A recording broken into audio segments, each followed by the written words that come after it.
Hola a todos los que seguís esta serie, que como sabemos lleva el título de Somos Inmortales.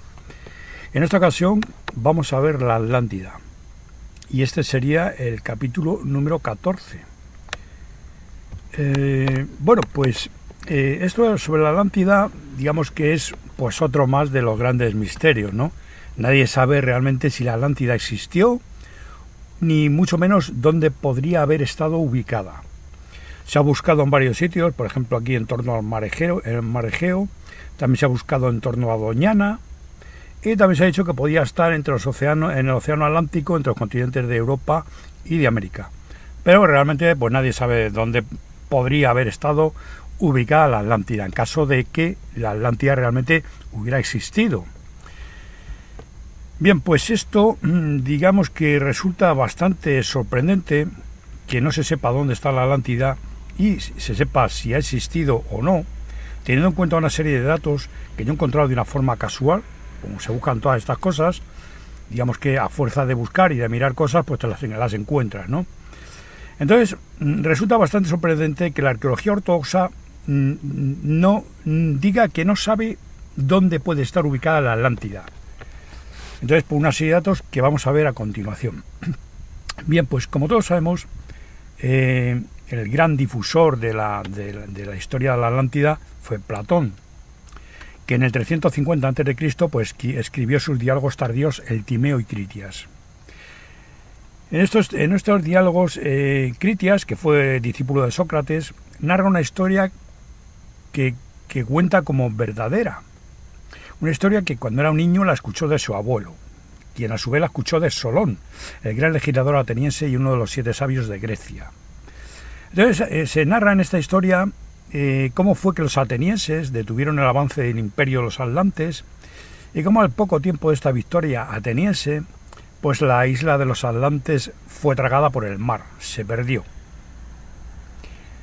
También se cuenta en el Timeo y Critias el viaje que Solón hizo a Egipto, donde los sacerdotes de la ciudad de Sais, que está en el delta del Nilo, pues le contaron que esta historia se remontaba al principio de los tiempos, cuando los dioses estaban, cuando la tierra estaba regida por dioses y semidioses que se habían repartido el mundo para que cada uno de ellos lo gobernase. Y a Solón, cuando se repartieron, tenían repartido el mundo, bueno, pues al dios del mar, a Poseidón, le dieron una isla que él llamó Atlántida. Y este dios, pues eligió una mujer mortal llamada Clito, tuvieron 5 pares de gemelos y, bueno, fundaron un imperio que duró cientos de años, ¿no? Entonces, cuando repartió su reino, Poseidón, a su hijo mayor, al primogénito, a Atlas, le dio la ciudad que lleva su mismo nombre y que tendría poder sobre las otras 9 ciudades. Entonces se dice que de esta forma fue como surgió el imperio de la Atlántida, ¿no? Y, bueno, pues también se cuenta en el Timeus cómo fue que en el Timeus se habla de la Atlántida en el contexto de una sociedad ideal, ¿no? Se habla un poquito del gobierno, de la fauna, de la flora, de los metales preciosos que contenía, como eran el oro, plata, estaño y oricalco, un metal que no se sabe muy bien lo que era, parece ser que era una especie de cobre montañés, y que era más apreciado por los atlantes que el oro. Es más, las leyes de los atlantes se dice que estaban escritas en una columna de oricalco, de este metal. Y en el Critias se habla también de la Atlántida, pero ya tiene más en cuenta el aspecto geográfico, la organización, el gobierno y la historia. Y se continúa hablando de cómo fue que los dioses decidieron castigar a los atlantes por su soberbia, pero el relato termina aquí de una manera abrupta y quedando sin concluir. Entonces, bueno, pues se supone que el castigo que les impondrían los dioses a los atlantes, como la isla fue tragada por el mar, pues sería ese, ¿no? Bien, pues sin embargo hay aquí algo en esta historia, algo que no encaja, digamos, ¿no? Porque vamos a ver, ¿cómo es posible que los atlantes detuvieran el avance del imperio de los atlantes, que los atenienses detuvieran el avance del imperio de los atlantes 9000 años antes de la época de Solón? que yo sepa, pues los atenienses son del 1400 a.C. Entonces difícilmente pudieron haber detenido el avance del imperio de los atlantes 7.000 y pico, 8.000 años atrás. Entonces digamos que hay algo que no encaja, ¿no? Pero hay que tener en cuenta que Platón pues estaba mucho más cerca de nosotros cronológicamente que de la época en que se narran estos hechos, ¿no? Entonces, bueno, pues digamos que pues tendría prácticamente los mismos datos que podemos tener nosotros hoy en día, y desde luego tenía menos datos porque nosotros hoy disponemos de unos datos.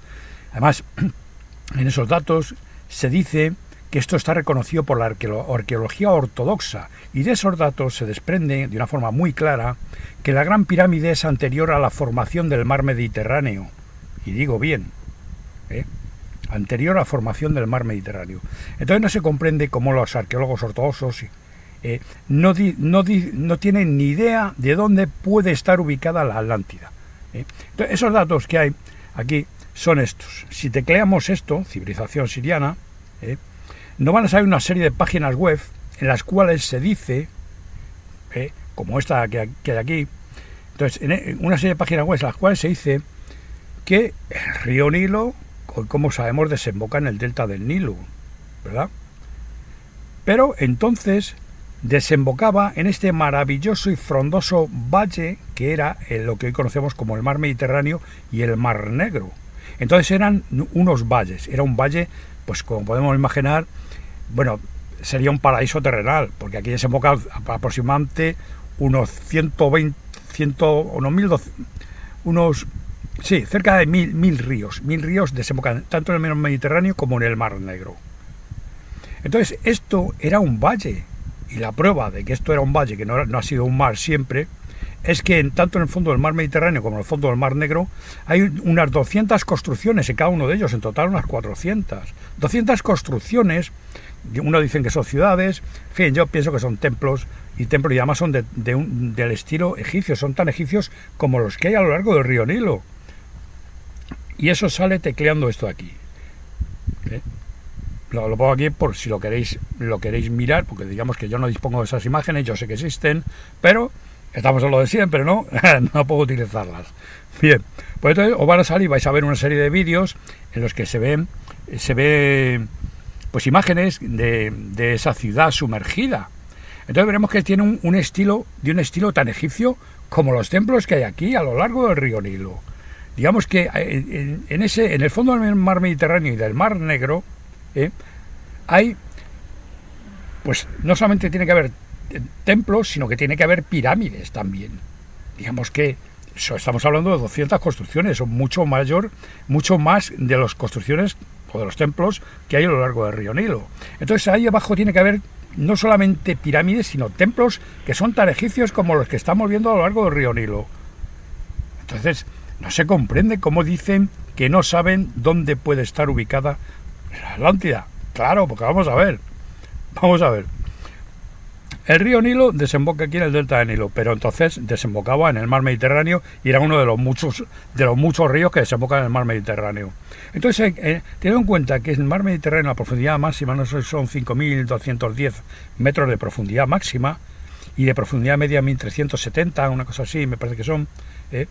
Bueno, pues teniendo en cuenta que este río formaría aquí unos lagos enormes, y los otros 1000 ríos que desembocan en el mar Mediterráneo y el mar Negro, esto formaría unos lagos de agua dulce enormes. Eso era como un enorme mar de agua dulce donde el nivel estaba mucho más bajo y por supuesto habría mucha más tierra disponible.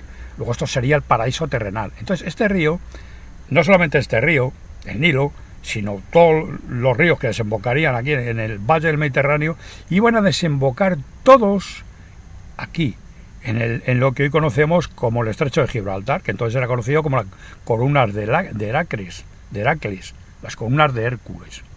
Entonces iba a desembocar ahí, porque no hay otro sitio donde desembocar en el océano, en el mar. No hay otro sitio. El único sitio que hay es este. Esto tiene una profundidad de 248 metros, el estrecho de Gibraltar.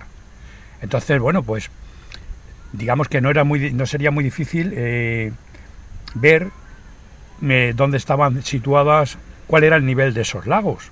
Claro, porque vamos a ver, estas construcciones evidentemente se construyeron cuando no había agua, o mejor dicho, donde no había agua. Claro, porque hoy en día están sumergidas, pero entonces no estaban sumergidas, estaban pues alrededor de esos lagos tan enormes, de agua dulce. Entonces ahí es donde estaban esos. Eso nos puede dar una idea bastante clara de dónde estaban esos lagos y la profundidad a la que estaban. Claro, entonces eso nos daría una idea bastante clara de lo que era esto. Antes de que se inundase, porque hoy en día es un mar de agua salada. Entonces, ahí pasó algo, porque vamos a ver, estos templos que están aquí sumergidos, tanto aquí, en el mar Mediterráneo, como en el mar Negro, están sumergidos, son tan egipcios como los que hay aquí. Entonces, estamos viendo, ya tenemos unos datos suficientes como para ver que estas construcciones han sido hechas por una civilización que tiene una tecnología que está 1 millón de años por delante de la nuestra. O sea, vamos a ver, nosotros no estamos viendo la idea que nosotros tenemos de algo futurista, ¿no? Que son construcciones de corte futurista, en fin, mucha maquinaria, metálicas y demás, no. Nosotros no estamos viendo eso. Estamos viendo una civilización mucho más adelantada que la idea que nosotros tenemos, pero no estamos viendo las construcciones que nosotros pensamos que deben de ser, ¿no? De corte futurista. Estamos viendo lo que a nosotros nos parecen unos templos, pero que digamos que son de una tecnología que está fuera de nuestra imaginación, porque esto se ha catalogado como una construcción antigua. Entonces tenemos la idea de que eso es antiguo, cuando no es así. Eso lo ha hecho una civilización que tiene una cultura y una tecnología que está a miles de años y 1 millón de años por delante de la nuestra. Es decir, que todas estas construcciones que estamos viendo, pues es... Porque vamos a ver, las pirámides están cubiertas, ya lo he dicho en otras ocasiones, están cubiertas en una losa de revestimiento. Entonces la visión que tendríamos de esto sería muy distinta de la que tenemos hoy en día. Hoy en día es una ruina. Esto está despojado de la losa de revestimiento, que no debemos de olvidar que estaban pulidas con calidad óptica. Una tecnología que está muy por delante de la que nosotros disponemos hoy en día. Eso ya lo hemos visto en anteriores capítulos. Y estos templos igual. Este templo de aquí, que se da a la reina Hatshepsut, que dice, eso es lo que dice la arqueología ortodoxa, ¿no? Eso es lo que dice la arqueología ortodoxa. Entonces estamos viendo que aquí hay una construcción de bloques de piedra, tal como vimos en Petra, el templo de la hija del faraón, y tal como vimos en Sacsayhuamán, que yo no tenía las imágenes disponibles, pero ahí está, y tal como vimos en Narrostan también.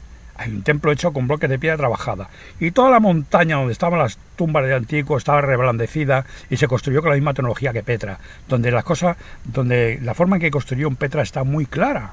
Está muy clara. Se reblandecieron montañas enteras y se generó en 3 dimensiones, en forma y en volumen, esas portadas. Ahí no ha habido nadie picando, tal como ya he dicho en otras ocasiones, y habéis tenido ocasión de apreciar y de ver en los capítulos correspondientes. Bueno, pues esto de aquí es lo mismo. Esta es esa construcción que está hecha con bloques de piedra trabajada, y esta montaña que está aquí detrás iba a ser reblandecida, y esto iba a ser una maravilla. Unos, vamos a llamarles templos, pero realmente lo que son unos portales, unas terminales de viajeros a través de las cuales se desplazaba esa civilización, esas personas que tenían esa tecnología tan alucinante y que pertenecemos a esa especie a la que nosotros pertenecemos. Sin embargo, pues tal y como ya hemos visto, no tenemos su tecnología, por las razones que hemos visto en el capítulo número 5. Eso es lo que debemos de ir teniendo en cuenta. Entonces, no se entiende cómo, una vez más, cómo la arqueología ortodoxa no tiene ni idea de dónde puede estar ubicada la Atlántida. No tiene ni idea. Porque vamos a ver, el que aquí haya 200 ciudades o 200 templos, o mejor dicho, 200 terminales de viajeros humanos procedentes de las estrellas, procedentes de su civilización a este planeta, y aquí otras 200, porque vamos a ver, se me ha ido el salto al cielo lo que iba a decir. Aquí hay 200 terminales de viajeros y aquí otros 200 terminales de viajeros, que son tan humanos como nosotros, que tienen esa tecnología alucinante. Entonces, digamos que no iban a construir estas 200 terminales de viajeros para que ni todas las que hay a lo largo del río Nilo no lo iban a construir para que buena parte de ese asentamiento, porque estamos hablando de otro asentamiento más, quedara bajo las aguas, en el fondo del mar, y la otra parte, aunque mucho más pequeña, quedará en un desierto. ¿Verdad que no? Eso no tiene sentido. Luego esto no estaba previsto. Cuando construyeron esto los constructores, los dioses, esa civilización absolutamente maravillosa e increíble, humana, que vino de las estrellas a este planeta, no va a construir esto aquí para que quede en el fondo del mar, en el fondo de un mar, y la otra parte quede en un desierto. ¿Verdad que no? Porque entre otras cosas estaban terraformando este planeta. Luego esto no estaba previsto. Esto es una parte de ese algo gordo que ocurrió, como a consecuencia de lo cual, pues nosotros no tenemos su tecnología y nosotros nos estamos, digamos, apañando como podemos, tal como ya he dicho en otros capítulos. En fin, estamos poco a poco avanzando, no sabemos si en el camino correcto o no en el camino incorrecto, y al final vamos a estrellarnos. No lo sabemos, porque no tenemos el apoyo de nuestra civilización. Somos los huérfanos de nuestra civilización, no tenemos contacto con ellos, con toda esa civilización humana que tiene que haber por ahí arriba, tal como ya hemos visto en algunos capítulos. Entonces, esto no estaba previsto, por supuesto, porque además, vamos a suponer que esto fue un cataclismo natural. ¿Cómo pudo inundarse el valle del Mediterráneo, que era un inmenso lago de agua dulce y una maravilla, un paraíso terrenal, y el Mar Negro igual? ¿Cómo se pudo inundar esto, suponiendo que hubiera sido un cataclismo natural? Bueno, pues la única forma, el único sitio por donde pudo entrar el agua de los océanos, es por aquí, por la columna de Heracles, por el estrecho de Gibraltar. Es por el único sitio donde pudo entrar, y de hecho donde entró el agua, claro, por aquí. No hay otro sitio. Entonces, suponiendo que esto fuera un cataclismo natural, esa civilización que tenía una tecnología 1.000.000 de años por delante de la nuestra, ¿no iba a ser capaz de prever ese cataclismo natural con miles de años de antelación? Sí, por supuesto, claro que sí. No solamente eso, sino de evitarlo. Podrían haber evitado esto cuando hubieran querido, en el momento que hubieran querido.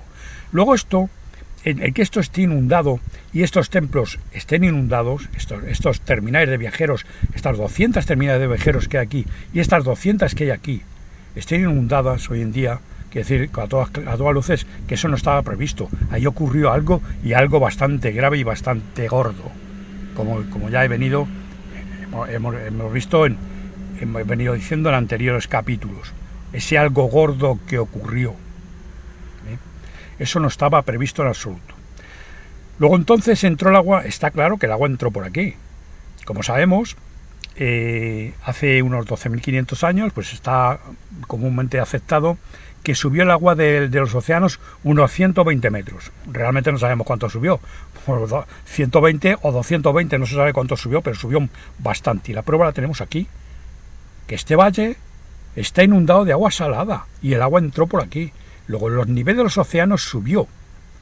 Eso es otra parte de ese algo gordo que pasó, porque esto se produjo a nivel global.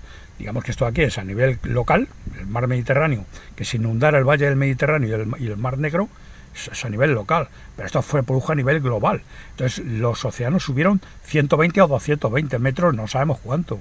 Y con la consecuencia de ello, pues muchas partes del globo quedaron inundadas. Por ejemplo, las pirámides que están en la isla de Azores quedaron inundadas. Las pirámides que están en el fondo del mar, en el fondo entre el océano, o sea, entre Cuba y Florida, que están a 700 o 900 metros de profundidad, pues también. Eso quedó inundado, aunque ahí, sí, como es una zona de fuerte sismicidad también, ahí debieron seguramente que se produjo algún terremoto y fueron más para abajo de lo que inicialmente estaban. Entonces muchas partes del globo quedaron inundadas, y esta aquí es una de ellas. Entonces hoy en día, pues los egiptólogos dicen que el Bajo Egipto es el delta del Nilo, y lo que hay al sur del delta del Nilo, que es el río Nilo, pues se le llaman el Alto Egipto. Pero vamos a ver, teniendo en cuenta que aquí hay 200 templos que son tan egipcios como los que hay a lo largo del río Nilo y que están sumergidos en el fondo, en el mar Mediterráneo, teniendo en cuenta eso, ¿cómo pueden decir que no saben dónde está la Atlántida? Porque vamos a ver, el Bajo Egipto le llaman, como digo, al delta del Nilo, pero teniendo en cuenta que aquí hay 200 templos, Tan egipcios como los otros, está claro que esto de aquí, el Bajo Egipto realmente es esto de aquí, lo que está inundado hoy en día. Está en el fondo de ese maravilloso valle que hoy está cubierto por las aguas de los océanos y el Mar Negro igual. Claro, eso es el Bajo Egipto y la Atlántida. El Bajo Egipto y la Atlántida evidentemente son la misma cosa. Entonces, ¿cómo pueden decir que no saben dónde está la Atlántida? Además, teniendo en cuenta que eso está aceptado por la arqueología ortodoxa, porque en esas páginas dice que es un hecho arqueológico que está aceptado por la arqueología ortodoxa, que hay 200 ciudades sumergidas, dicen que son ciudades. No son ciudades, son templos como los templos que están aquí. Porque vamos a ver otro detalle, Aquí a lo largo del río Nilo hay templos, ¿no? Templos, pirámides, igual que tiene que haber en el fondo del mar Mediterráneo y del Mar Negro. Templos como estos, templos enormes. Entonces vamos a ver, dicen que son templos. Bien, ¿dónde está la ciudad que generó esos templos? Claro, vamos a hacernos esa pregunta, ¿no? Es como si ahora mismo, dentro de 3.000 años, pues viniera por aquí un arqueólogo dándose una vuelta por Madrid con la mochila y fuera al cementerio de la Almudena y encontrara al cementerio de la Almudena un templo o dos y dijera que eso es una ciudad. Claro, ¿dónde está la ciudad? Y de Madrid no viese absolutamente nada, no quedara ni rastro. O vieran la catedral del Palacio Real y no vieran nada de Madrid, no quedara ni rastro. ¿Cómo es posible eso? Es que eso sencillamente no es posible. Entonces estos templos los tuvo que generar una civilización, una cultura, una ciudad enorme, porque estos templos son enormes. ¿Dónde está esa ciudad que generó esos templos? En ningún lado, en ningún sitio. ¿Por qué? Porque estos no son ciudades ni son tumbas. Tal como dice la arqueología, solamente ven tumbas y templos. Estos son unas terminales de viajeros, unas construcciones absolutamente anacrónicas, misteriosas, que están hechas con una tecnología que está 1 millón de años por delante de la nuestra y por tanto nos está costando mucho trabajo ver esa tecnología. Tal como ya os he dicho, las pirámides son una terminal de viajeros. Y ya vimos cómo podía funcionar eso. Y ya vimos que los viajeros humanos tenían que materializarse en algún sitio. Ellos venían en forma de información codificada. No van a venir con las manos en los bolsillos desde el más allá hasta aquí a través de esas infraestructuras. Vienen en forma de información codificada. Entonces se materializan dentro de los templos. Claro. Entonces vimos que en el Templo del Valle se materializaban a través de la estatua de Kefren, a través de las estatuas. Digamos que las estatuas para nosotros son simplemente una representación pues de algún personaje, ¿no? Simplemente eso. Pero teniendo en cuenta que estas estatuas han sido hechas por una civilización que tiene una tecnología 1 millón de años por delante de la nuestra y que estos templos no los ha generado ninguna ciudad, por tanto tienen otra finalidad. La única finalidad que pueden tener es esa, teniendo en cuenta todo lo que hemos visto ya. Entonces, a través de esas estatuas, que a nosotros nos parecen representaciones y simplemente nos parece que son de piedra y que no tienen nada más, eso está hecho con una tecnología alucinante. A través de esas estatuas aparecían en carne y hueso, en cuerpo y alma, esos personajes que están ahí representados. Por ejemplo, la estatua de Kefren, pues tiene los rasgos físicos de esa estatua, son los rasgos físicos y faciales del usuario que iba a utilizar eso.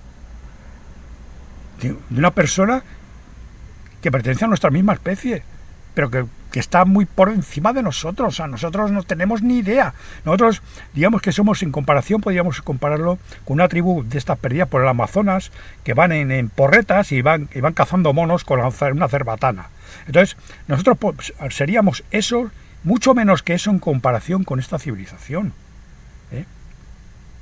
O sea, seríamos mucho menos que lo que son esas tribus que están perdidas por el Amazonas con respecto a la ciudad moderna que hoy tenemos, ¿no? Nosotros estaríamos mucho más atrasados todavía. Digamos que nosotros nos puede parecer magia. Esto que yo acabo de decir, pues es muy difícil de creer, yo lo entiendo. Pero pensar un momentito que esto está hecho con una civilización que tiene una tecnología 1 millón de años por delante de la nuestra. Que no están, ¿dónde están las ciudades que generaron estos templos? En ningún sitio. Luego estos templos de aquí, que dice la arqueología, dice que son templos, son esas construcciones que nosotros deberíamos de ver futuristas, que tienen una tecnología súper avanzada. Entonces nosotros esperamos ver otro tipo de construcciones, ¿no? tal como vemos en la Guerra de las Galaxias o cosas de estas, ¿no? Que por cierto a mí me encanta, ¿no? Pues no, estamos viendo esto, y esto está, aunque a nosotros nos parezca antiguo, esto está 1.000.000 de años por delante de nuestra tecnología actual. Entonces, estas construcciones enigmáticas que dicen que son templos, son eso realmente. Son eso, son unas terminales de viajeros, a través de las cuales esa civilización humana se desplazaba. En este caso, los templos, en fin, no sé cómo decirlo, pero poco a poco, no tengo imágenes y demás, pues los templos son lo mismo que las pirámides, solo que son una configuración diferente, distinta. Entonces digamos que los obeliscos hacen de emisor receptor, tal como las pirámides, pues son las pirámides las que hacen ese cometido. Emisor receptor, podríamos decir de antena. Aquí lo hacen los obeliscos. Y por debajo de estos templos, de todos ellos, hay una estructura parecida a los Sirión de Abidos, que no se sabe bien lo que es, que dicen que no tiene nada que ver, en fin. A ver si llego a ese capítulo y lo explicamos un poquito más detalladamente, ¿no? Pero debemos de recordar que en el capítulo de las pirámides vimos que se materializaban en el templo del valle, en un templo, y estos son templos. Hacen el mismo cometido. Esto, preguntaros eso, ¿dónde está la ciudad que generó estos templos? ¿O qué pasa? Que digamos que unos pastores... No, mucho menos, los hombres de la Edad de Piedra, porque esto dicen que lo construyeron los hombres de la Edad de Piedra, eso es lo que dice la arqueología ortodoxa, o del Neolítico, cosas de estas. Unos pastores que estaban por ahí cazando pues lo que encontraban por ahí, cualquier cosa, lo que pillaban, cazando lo que pillaban, va un buen día y le da por construir esto, ¿verdad? No solamente esto, sino esto, en fin, todos los templos que hay, ¿no? Todos los templos que hay. Y que vemos que están sin terminar, que ya lo hemos visto. Entonces le da por hacer estas construcciones y es un momento libre, ¿no? Digamos que cuando tiene un ratito libre, pues se dedicaron a construir esto. Eso no se lo cree nadie. Pero ¿cómo puede asegurar semejante cosa la arqueología ortodoxa? Los académicos. Es que no se entiende. Vamos a ver. Es que es muy fuerte, de verdad. ¿Cómo van a hacer unos cazadores recolectores en todo caso, como mucho? ¿Cómo van a hacer esto? Esto es una obra de ingeniería, digamos, que hoy en día nos costaría trabajo construir, y por supuesto las pirámides no seríamos capaces de construirlas, ya no las funciones que tienen, sino simplemente lo que es el edificio en sí. Eso nos iba a costar mucho trabajo construir con esa precisión y con esa orientación, tal como ya hemos visto. Entonces, ¿cómo pueden decir que esto lo construyeron en el Neolítico y en la Edad de Piedra? ¿Cómo pueden decir eso? ¿Y dónde están las ciudades que generaron estos templos? Suponiendo que fueran templos, claro. ¿Dónde están? Digamos que eso no tiene sentido. Eso no tiene sentido. Eso es más fantástico que lo que yo acabo de decir aquí. Entonces, una vez más repito que esto está 1.000.000 de años por delante de nuestra tecnología actual. Entonces, en el fondo del mar Mediterráneo es lo que tenemos. Tenemos eso. Entonces, como iba diciendo, esto se produjo a nivel global. Entonces, algo gordo ocurrió. ¿Cómo pudieron subir el nivel de los océanos? Vamos a dejarlo de 120 metros. Seguramente fueron muchos más. ¿Cómo pudo subir el nivel de los océanos en un periodo relativamente corto? Y que esta civilización que tiene una tecnología 1.000.000 de años por delante de la nuestra, digamos, su asentamiento quedara en el fondo del mar y en la otra parte en el desierto. Eso es lo que toca a este asentamiento. Pues luego, asentamiento de Petra, pues es otro desierto, Narrostan es otro desierto, en fin, todo está a medio terminar, pues lo que ya hemos visto, ¿no? Entonces, digamos que la única forma en la que pudieron subir el nivel de los océanos 120 metros es que los polos se derritieran. Claro, los polos es la única forma. ¿De dónde salió el agua? Por de los polos. Los polos se derritieron y subió el nivel de los océanos 120 metros o 220. No sabemos los que subieron realmente. Y se producirían lluvias torrenciales a nivel global. Estamos hablando del diluvio universal. Claro. Entonces, vamos a ver. ¿Cómo es posible que se varíe el eje de giro de la Tierra de una forma natural? Digamos, de una forma que fuera algo natural. En fin, eso no tiene mucho sentido que sea de una forma natural. Porque vamos a ver, vamos a buscar un una representación del globo. Esto de aquí es el eje de giro de la Tierra. Pero me voy a poner las gafas. Sí, esto es el eje de giro de la Tierra. Esto pues sería el Ecuador. Entonces, como sabemos, el eje de giro de la Tierra tiene una inclinación con respecto al plano de la eclíptica, que estaría por aquí. Es el plano donde, digamos, sobre el que gira la Tierra alrededor del Sol. Entonces, no es perpendicular ese plano. Digamos que la Tierra se desplaza en este sentido. Entonces, está desviado el eje de giro, que es este de aquí, 23 grados y medio. Está desplazado, pues, digamos, de la vertical, ¿no? Con respecto al plano de la eclíptica. Entonces, esto da lugar a las estaciones y demás, ¿no? Una cierta climatología. Entonces, si esto se desplazó, si esto se varió, que es lo que seguramente ocurrió, y estamos hablando del poder que tenía esa tecnología, esa civilización que vino a este planeta a terraformarlo y a dejar su ADN, estamos hablando del poder que tenían, esto se desplazó, digamos, una variación hostil del eje de giro de la Tierra. Lógicamente los polos ya no podían quedar donde quedaron, se derritieron, subió el nivel de los océanos, hubo lluvias torrenciales y además, como esto, digamos, no se produjo de una forma natural, lo produjo evidentemente esa civilización que vino a este planeta a dejar su ADN. Tuvieron un desacuerdo, tuvieron una guerra local, podemos decir, y digamos que yo pienso que lo que hubo aquí fueron dos bandos. Uno de ellos trató de destruir lo que habían construido y otro de ellos se lo impidió. Pero este planeta quedó tocado porque si esto se desplazó, digamos que la climatología que en un principio estaba prevista, y prueba de eso que estoy diciendo ahora, es que los templos que están en el fondo del mar Mediterráneo, en principio no estaba previsto que quedaran en el fondo del mar, y la otra parte en un desierto.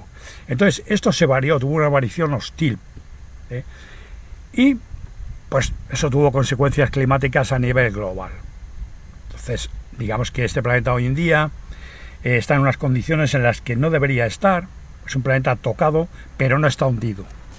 Un planeta tocado, pero no está hundido porque nosotros podemos vivir en él. Entonces, y me refiero a todos los ciclones, huracanes, tormentas tropicales, el fenómeno del Niño, de la Niña, los monzones, periodos de sequía prolongada, lluvias torrenciales, vulcanismo y terremotos submarinos y tsunamis. Digamos que eso no se producía cuando los constructores estuvieron aquí. Eso se produjo después, porque quedó todo a medio construir. Digamos que como ya he comentado en alguna ocasión, este planeta iba a ser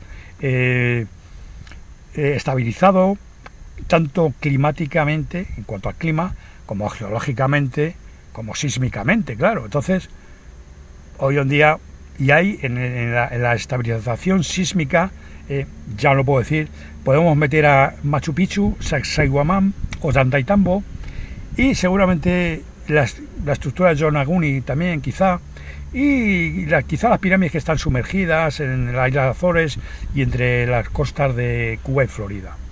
Digamos que esos lugares, Sacsayhuamán, Machu Picchu y todos estos sitios que estaban hechos para vibrar, tal y como vimos, son realmente para estabilizar sísmicamente este planeta. Eso es lo que son esos lugares realmente. Y no una construcción ceremonial, ni templo, ni tumba, ni cosas de estas. Eso es lo que son esos lugares. Repito una vez más que estamos hablando de una tecnología que a nosotros nos parece magia, que para verlo tenemos que quitarnos del medio esa versión oficial. Una vez más tengo que decir eso, ¿no? Esa versión oficial y ortodoxa que no va a ningún sitio, que no explica nada. Únicamente ven tumbas y templos. Entonces, eso es lo que son esos lugares. Entonces aquí hubo dos bandos, como iba diciendo. Hubo dos bandos. Si uno de ellos hubiera tenido las manos libres, nuestro planeta hoy sería un cinturón de asteroides, tal como es el cinturón de asteroides que está entre las órbitas de Marte y Júpiter, y que entonces era el planeta Faetón. Entonces, digamos que nosotros estamos aquí, bueno, pues porque hemos tenido suerte, ni más ni menos. Entonces hay otra prueba bastante buena de esto que estoy diciendo, y es esto de aquí. Esto de aquí le llaman la estructura de Richat, y está en el desierto del Sáhara, en Mauritania. Esto solamente es visible desde el espacio. Digamos que la estación espacial está a un poquito más de 100 kilómetros de altura, 100 kilómetros de altura. Entonces esto tiene un diámetro de 50 kilómetros. Esto solamente es visible desde el espacio. ¿Qué estamos viendo aquí? ¿Qué estamos viendo aquí? Vamos a ver. Si habéis visto Petra y habéis visto Salén, en fin, todo lo que hemos visto ya, hemos visto que eso fue ablandado. Esta civilización tenía el poder de ablandar montañas enteras y modelarlas. Entonces, ¿qué estamos viendo aquí? Esto de aquí es una especie de sacacorchos, como si hubieran intentado meter un sacacorchos gigante, ablandando el terreno, porque esto está ablandado. Si nos fijamos, esto da la impresión de que está ablandado, ha sido ablandado, mirar. Son varias, otra foto más que tengo, y esto ha sido ablandado. Todo esto aquí está reblandecido, es como si hubiera intentado meter un sacacorchos en el planeta para destrozarlo. Esto aquí está ablandado. Está ablandado. Entonces esto es una prueba inequívoca. Esto no es natural. Esto luego al final pues te explican que que los geólogos, como no tienen ni idea, porque hay que decirlo bien claro, no saben lo que es esto. Pues te dan cualquier explicación. Y tú piensas, wow, son geólogos, tienen que saber lo que es. No tienen ni idea de lo que es esto. Ni idea. Entonces, digamos que la ciencia ortodoxa no acepta que esto sea algo artificial. No lo aceptan. O sea, no aceptan de lo que aquí en esta serie se dice, y en otras muchas series parecidas se dice, no lo aceptan para nada. ¿Por qué? Bueno, pues porque tienen una visión obtusa, y en fin, y nada más, y no se dan cuenta y no quieren ni verlo tampoco, no quieren pensar en estas cosas. Pero esto de aquí lo hizo esta civilización humana que tiene un poder inmenso, porque lo estamos viendo aquí. Esto fue reblandecido, esto está bien claro. Entonces se intentó destruir este planeta y no se consiguió. Ya. Luego también hay otro fenómeno, que es el fenómeno de el bamboleo de Chandler. Digamos que el eje de giro de la Tierra, que es este de aquí, pues tiene un pequeño bamboleo. Un bamboleo que se puede desplazar, digamos que esto se mueve, ¿no? Tiene un bamboleo y se puede desplazar hasta 9 metros sobre la posición predicha para un momento dado. O sea, si se supone que te debía tener una posición, porque esto es el eje de giro de la Tierra, esto se va girando, como sabemos, pues no se puede predecir exactamente porque tiene un pequeño bamboleo. Entonces, ese bamboleo bien pudiera ser el tirón gravitatorio que se le pegó al eje de giro de la Tierra para desplazarlo. Digamos que ese desplazamiento hostil del eje de giro de la Tierra que produjo que los polos se derritieran y todos los océanos subieran de nivel bastante, y como consecuencia, pues una de las consecuencias fue que se quedó inundado todas esas construcciones que hoy en día están en el mar Mediterráneo y el mar Negro, y otras muchísimas construcciones que tiene que haber por todo el globo, claro. Eso no estaba previsto, eso fue como consecuencia de esto, y desde luego esto no es un movimiento, un desplazamiento natural, porque esta civilización que tiene 1 millón de años por delante de nosotros en cuanto a tecnología, lo sabría perfectamente, y no hubiera construido, como muchos no hubieran construido donde lo hicieron, aunque hubieran podido perfectamente evitarlo. Además, estamos terraformando este planeta. Entonces, eso fue un desplazamiento hostil del eje de giro de la Tierra, y la prueba la tenemos en todas las construcciones que están, como acabo de decir, en el fondo del mar Mediterráneo y el mar Negro. Exactamente.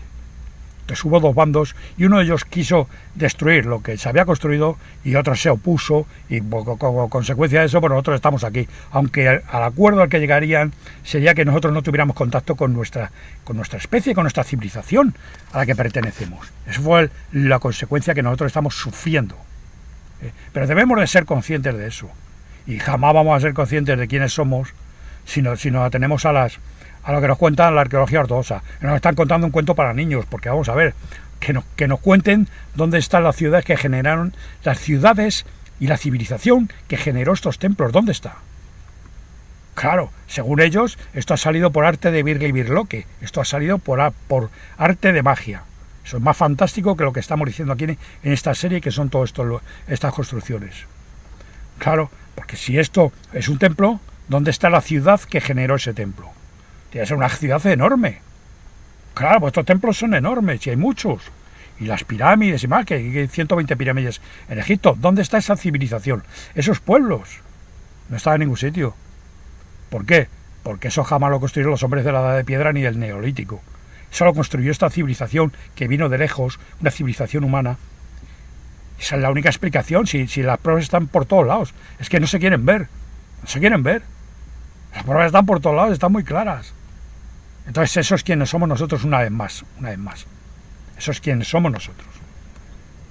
Entonces la Atlántida, que digan que no saben dónde está la Atlántida, me parece muy fuerte, ¿no? Teniendo en cuenta que la arqueología ortodoxa tiene aceptado, porque no le queda más remedio, de que aquí hay 200 ciudades, dicen. Ciudades, que son templos como los que están aquí. Como los que están aquí.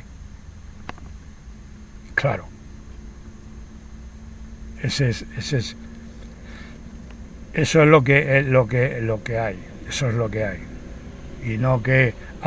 aquí dicen que la ciudad de Heraclión, que si tecleáis esto, pues vais a ver unos vídeos que son pues, submarinos, digamos que yo de luego no tengo esa posibilidad de hacer esos vídeos, ¿no?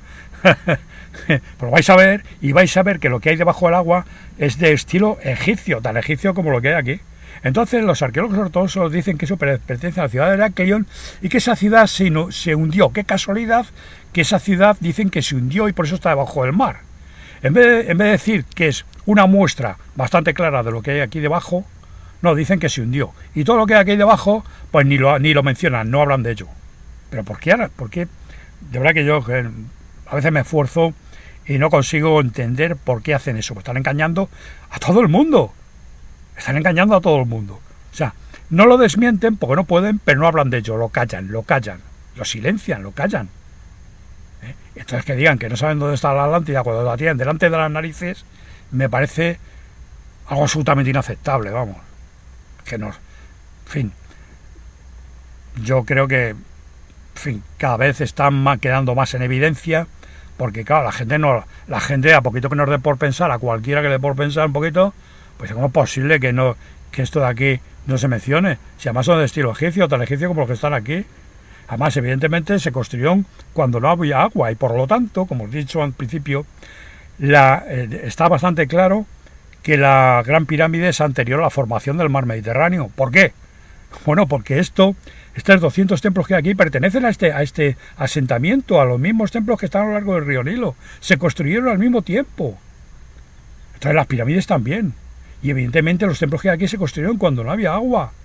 Estaban por encima del nivel de esos lagos y de ese paraíso terrenal, por encima de ese nivel.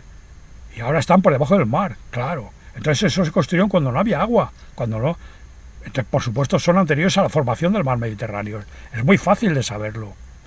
Entonces, ¿por qué no mencionan eso? ¿Por qué no dicen eso?